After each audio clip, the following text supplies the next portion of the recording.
नमस्कार दोस्तों, गृहस्वामिनी पत्रिका को उसके नए शुरू होते हुए YouTube चैनल को मेरी ढेरों ढेर शुभकामनाएं पहुँचे। मैं पंखुरी सिन्हा लेखिका कवयित्री हूँ और मैं ये कामना करती हूँ कि गृहस्वामिनी जो है वो ज्ञान का दीपक अंधकार के दिनों में घर घर तक पहुँचाए, अज्ञानता दूर बढ़ाए, विश्वास बढ़ाए। तो इन्हीं भावनाओं के साथ अपनी एक कविता आपको सुनाती हूँ। हम कोरोना काल में हैं और हमने भारत में प्रवासी मज़दूरों, दिहाड़ी मज़दूरों के माइग्रेशन की शक्ल में जो यातना लोगों की देखी है वो आई ओपनर है, चक्षु खोलने वाली है। तो उसी से जुड़ती हुई ये कविता, छूट जाना खेत का।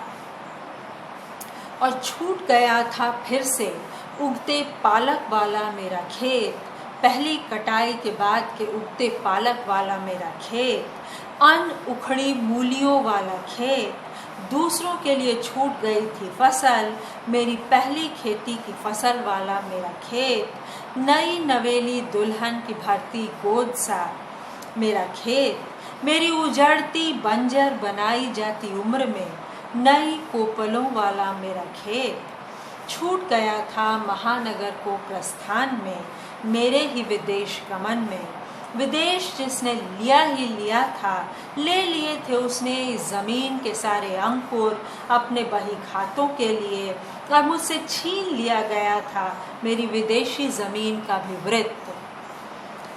उसके अंडाकार चौकोर टुकड़े की बुलाहट भी नहीं पहुंच पा रही थी मुझ तक, ऐसा था वादा इस साल की फसलों का, इतनी गहरी चली गई थी जड़ें नए लगाए पेड़ों की। तो दोबारा शुरुआत का जज्बा लिए ये कविता है और यही वो खेत हैं जो छूट गए हैं सारे प्रवासी मजदूरों के।